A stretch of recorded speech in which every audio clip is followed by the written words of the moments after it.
प्यारे बच्चों, क्या आप जानते हैं ये कौन से रंग हैं? लाल, लाल रंग। भूरा, भूरा रंग। गुलाबी, गुलाबी रंग। आज हम सीखेंगे स्वाद, तोय और आइन की फैमिली। चलें शुरू करते हैं। काला रंग, काला रंग। स्वाद,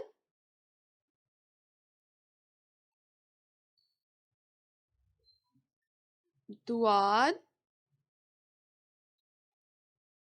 स्वाद, स्वाद, स्वाद। तोय, स्वाद, स्वाद, तोय। जोए, आइन, गाइन। जोए, आइन, गाइन। काला रंग,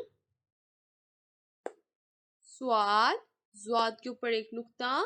तोय, तोय के ऊपर कोई नुक्ता नहीं। जोए, जोए के ऊपर एक नुक्ता। आइन, आइन के ऊपर कोई नुक्ता नहीं। गाइन, गाइन के ऊपर एक नुक्ता। स्वाद, स्वाद, तोय, जोए, आइन, गाइन। ये